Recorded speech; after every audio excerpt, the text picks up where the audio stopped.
Assalomu alaykum, hurmatli tinglovchilar. Bugun operatsion tizimlar fanidan bugungi mavzumiz operatsion tizimlarda buyruq va terminallar, PowerShell Unix oilasi operatsion tizimlarining terminallari to'g'risida gaplashamiz. Biza sizlar bilan oldingi ma'ruzamizda operatsion tizimlarda buyruq va terminallar, umuman buyruq va terminal nima ekanligi, qanday buyruq va terminallar mavjud ekanligi va Windows buyruqlar satri bilan ishlashni birgalikda ko'rib chiqdik. Demak, bugungi darsimiz demak PowerShell dasturida ishlash, qanday buyruqlar bilan ishlashimiz to'g'risida, buyruqlarni Windows buyruqlar satri interpretatoridan qanday farqlari mavjudligi, shunday buyruqlarimiz borki, bu terminallarda bir xil ishlatiladi. Bular qaysilar ekanligi va boshqa buyruqlarni ham bugun sizlar bilan birgalikda ko'rib chiqamiz. Demak, birinchi navbatda biza Windows buyruqlar satri va PowerShell buyruqlar interpretatorini chaqirib olishimiz kerak bo'ladi. Demak, bizlarimiz biladigan holatimizda, demak, cmd Windows klaviaturadan Windows belgisi tugmachasi bilan klaviaturamizdagi R tugmachasini bosishimiz bilan, demak, выполнить oynasi ochiladi. Oynasida, demak, biz cmd so'zini yozib turib chaqirsak, demak, mana ekranimizda Windows buyruqlar satri interpretatori hosil bo'ldi, paydo bo'ldi. Demak, endi shu holatni yana takrorlab turib, endi PowerShell, demak, PowerShell deb tugmachasini bosadigan bo'lsak, demak, mana ekranimizda PowerShell buyruqmasi oynasi paydo bo'ldi. Demak, endi bugun bu ikkalasidagi holatlar qanday farqlari bor ekanliklari bilan birgalikda sizlar bilan ko'rib chiqamiz. Demak, oldingi darsimizda biz ko'rganlaringizdek, demak, birinchi navbatda biza ish stolumizda ishlashimiz uchun terminalimizda o'sha ish stolimizni adresini belgilab olishimiz kerak. Mana hozir ekranda ko'rib turgan bo'lsangizlar, cmd Windows buyruqlar satri interpretatorida asosiy katalogimizni ichi users papkasi admin.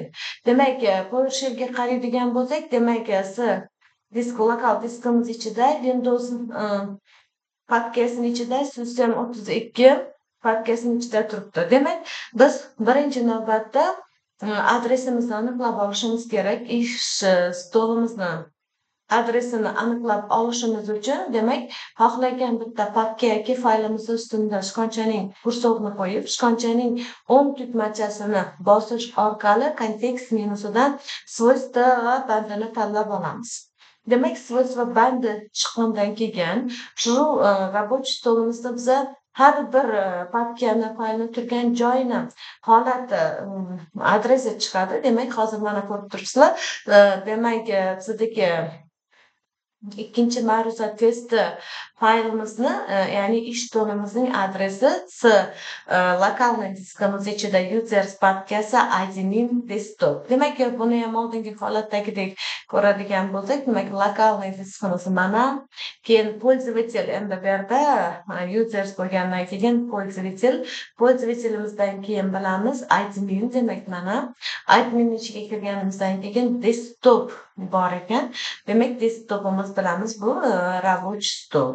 Demak, рабочий stolda mana ikkinchi ma'ruza testi degan mana faylimiz turibdi. Demak, endi xuddi shu holatni biz terminallarda bajaramiz. Demak, terminallarda bajarishimiz uchun, demak, Windows buyruqlar satrida, demak, mana dirdi, ya'ni admin papkasining tarkibini ko'rishimiz mumkin bo'ladi. Demak, admin papkasida mana desktop deb yozilgan. Endi shunga kiramiz. Demak, cd buyrug'i bilan keyin biz desktop deb kirishimiz lozim bo'lgan papkani yozgandekgacha. Demak, mana endi desktop papkasini ishga kirib, ya'ni biz ish stolimizni belgilab qo'ydik. Endi bu holat Windows PowerShell muhitida qanday amalga oshiriladi?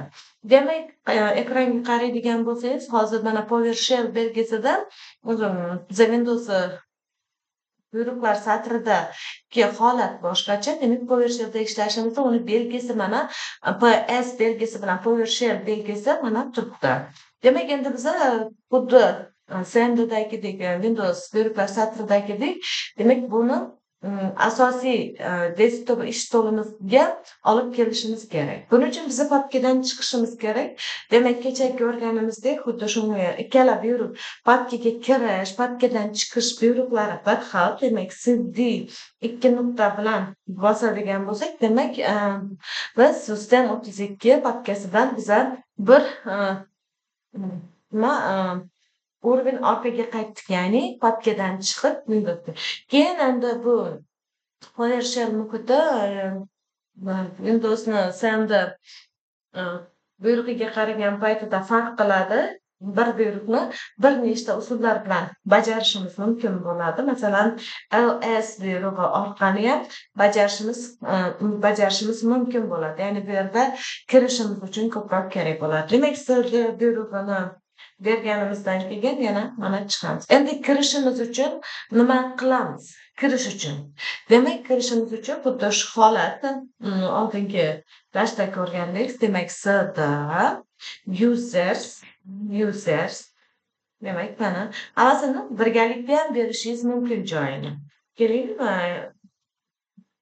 sekin-sekinlik bilan demak ko'ramiz. Admin mana demak cd turib endi desktop deb yozamiz.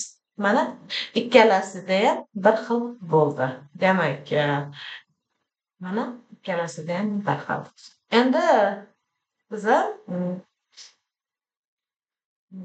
ish stolimizda qanday amal bajarsak, biz papka yaratamizmi, papka yoki fayl yaratamizmi, hammasini ana ish stolimizda bir vaqtni o'zida kuzatib borishimiz mumkin bo'ladi.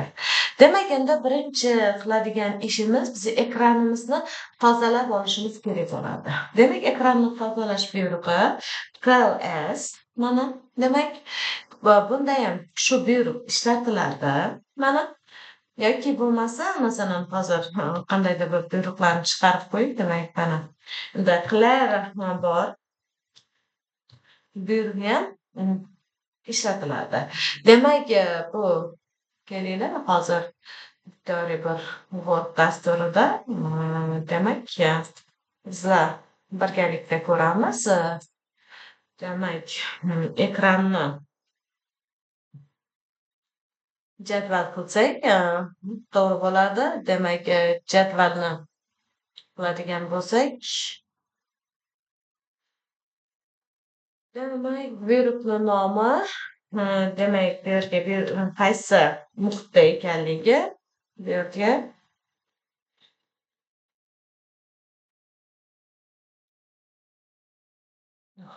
demak, zamonda kelinglar 12 shriftda qo'yamiz. Buyruq nomi. Demak, katalogga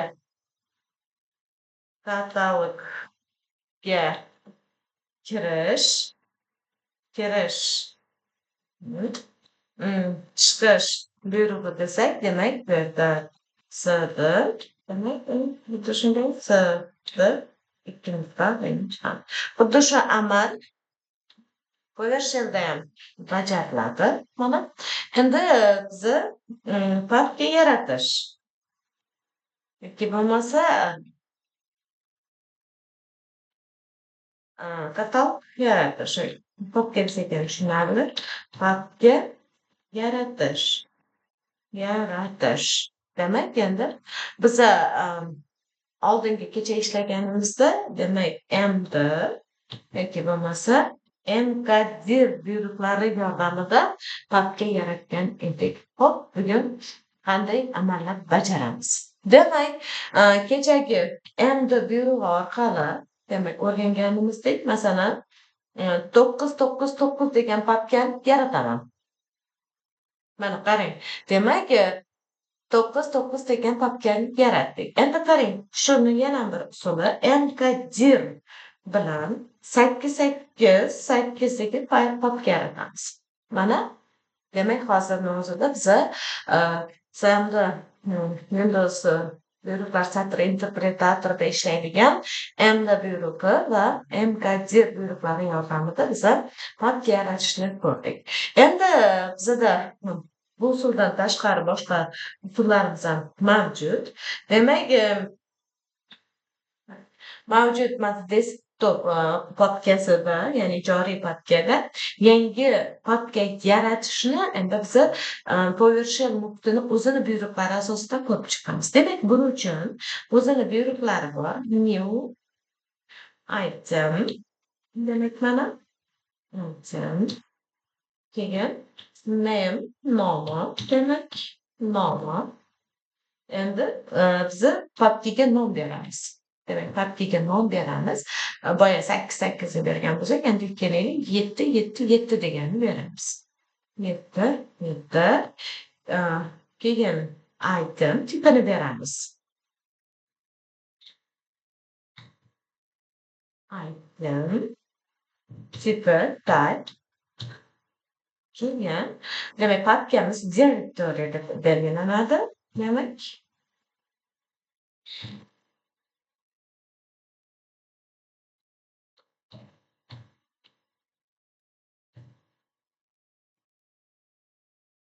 Demak, mana ekranda tushunarli bo'lishi uchun mana ko'rib turibsizlar. Demak, 7 degan papkamizni yaratib oldik. Bu 3-usuli. Keyin endi hozir biza o'tirgan ish joyimizdagi holat bo'yicha yaratdik. Keling endi keyingi holat bo'yicha ko'ramiz.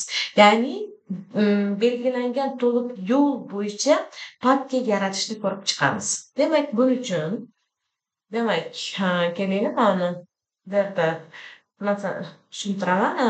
Demak, mana xuddi yuqoridagidek new item. Endi bu yerda name emas, biza yo'lini ko'rsatgan holatda, adresini ko'rsatgan holatda papka yaratadigan bo'lsak, bu paytda bizda name emas, path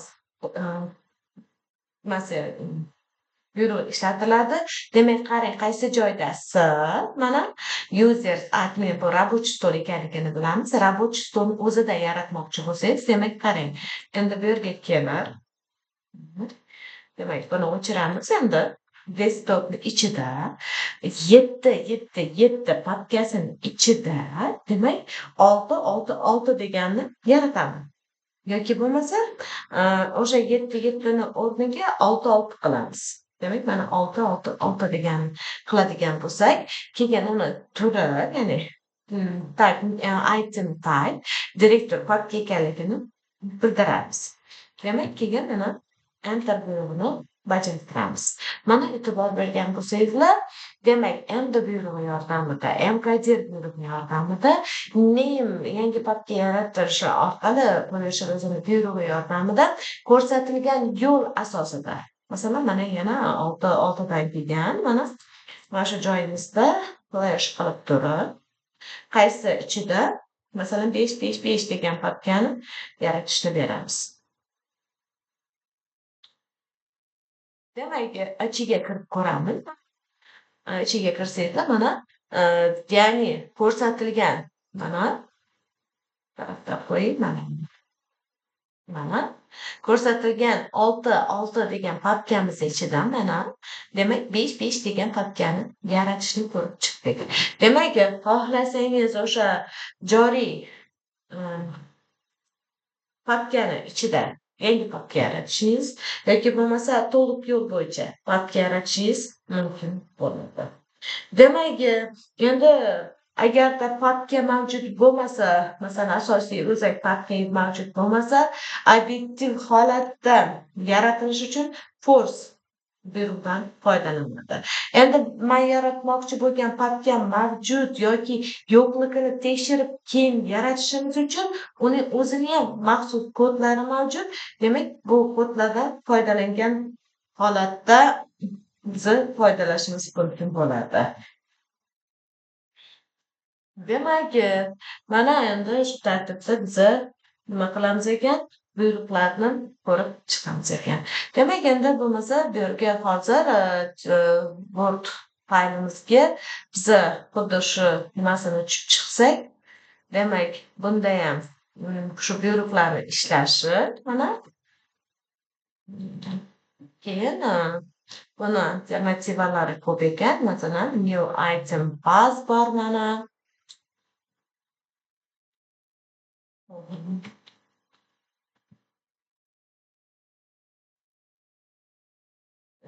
Demak, birinchi uslubi bo'lsa, demak, ikkinchisi bu bo'ladigan bo'lsa, demak, bunda birinchisi mana, ikkinchi usuli mana, bu joyni ko'rsatgan holatdagisi, demak, keyingisi, ya'ni name bilan beradigan bo'lsak, mana. Demak, mana. Endi bundan ham boshqa variantlari ham bor. Ularni ham birga ko'rib chiqamiz. Demak, endi bizlar asosiy xohlagan usulimizdan foydalanuvchi o'ziga qaysi birini ma'qul topsa, demak, o'sha usuldan foydalangan holatda nima qilishi mumkin ekan? O'ziga kerakli papka yaratib olishi mumkin ekan. Demak, xohlasangiz eng osongina enter buyrug'i yoki bo'lmasa encoder buyrug'i yoki mana o'sha dasturning terminalining new item path, new item name, directory deb turib belgilangan buyruqlardan foydalanishingiz mumkin ekan. Demak, papkani ichiga kirmasdan turib papka yaratishlaringiz mumkin ekanligini hozir mana yuqorida ko'rib chiqdik. Endi kelinglar fayl yaratishni ko'rsak.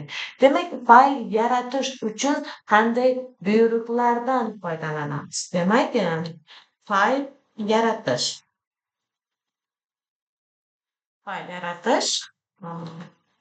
Demak, fayl yaratishimiz uchun biza oddiygina kelinglar cmd buyruqlar terminalini bir takrorlasak, demak, mana cmdda info buyrug'i yordamida echo deb yoziladi. Bilasizlar, demak, mana qo'shtirnoq ichida, demak, ya'ni bir doc x qiladigan bo'lsak, mana bu faylni sifatga qo'yaylik. Demak, mana bir deganimizni yaratdik. Endi copy yordamida, endi buni yordamida ham xuddi shu narsani bajarsa bo'ladi. Ichiga hozir buni ichi ichida hech narsa yo'q. Hozir ochmasligini biz bilamiz. Demak, endi qilib ochadigan bo'lsak, ichi pustoy. Endi o'sha buyruqdan foydalangan holatda, masalan, salom deb turib, demak, nimaga? Ya'ni qo'shtirnoqning ichida, demak, 2 nuqta kelinglar, fayl qilaylik, demak, nima? Endi qarang, buni ichida salom so'zi yozilgan. Ya'ni oldin biza birinchimizda ichi pustoy bo'lgan fayl yaratgan bo'lsak, endi ikkinchisida ichiga so'z yozilgan holatda yaratdik. Keyin uchinchi buyrug'imiz bor edi, eslaringizda bo'lsa, copy.com buyrug'i. Ya'ni copy.com buyrug'ida biz fayl yaratib olgan edikda, keyin ichiga ma'lumotlarni yozib turib, oxirida saqlanib qilgan paytimizda Ctrl Z harfini bosishimiz bilan u yaratilgan edi, eslaringizda bo'lsa. Demak, endi bugungi PowerShell muhitida bu amallar qanday bajaradi? Demak, ekranimizni tozalab, yangi oynada ishni boshlaymiz. Demak, oddiygina, ya'ni bo'sh pustoy fayl yaratish uchun nima qilamiz? Endi kelinglar o'zini buyruqlaridan foydalanamiz. New item Endi xuddi nima papkamizga o'xshab name bilan birgalikda boshlaymiz. Endi ko'rsatkov ichida yaratila turgan faylimizni hozir ekranda B2 deganni yaratdik. Keling 3.kxd kengaytmasini beramiz. Keyin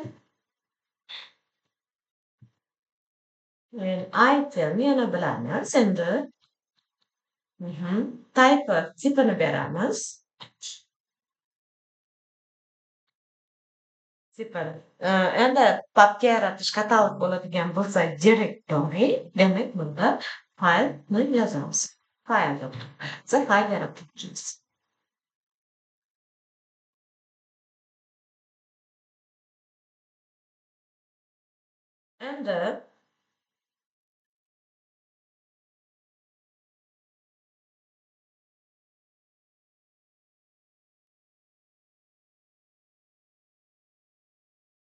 Endi bu yerdagi asosiy xatolikni nima deb qaraydigan bo'lsak, bu fayl yaratgan paytimizda iloji boricha biza nimada joyini ko'rsatgan holatda berishimiz kerak.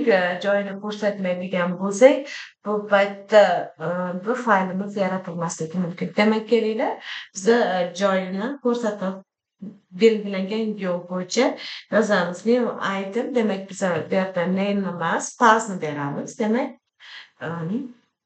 pass demak qaysi joyda yaratish, demak mana shu joyni kopировать qilib ola qoling. Demak biz рабочий stolimizni yaratmoqchimiz.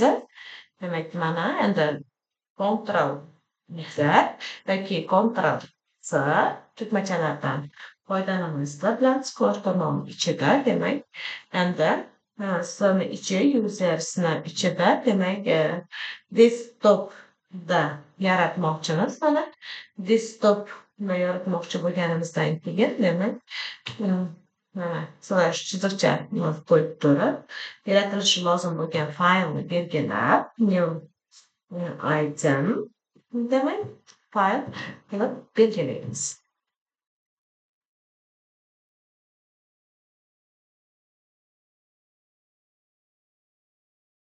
Hozir nima shunday xatolik beryapti, lekin byurimizni biza to'g'ri holatda kiritdik.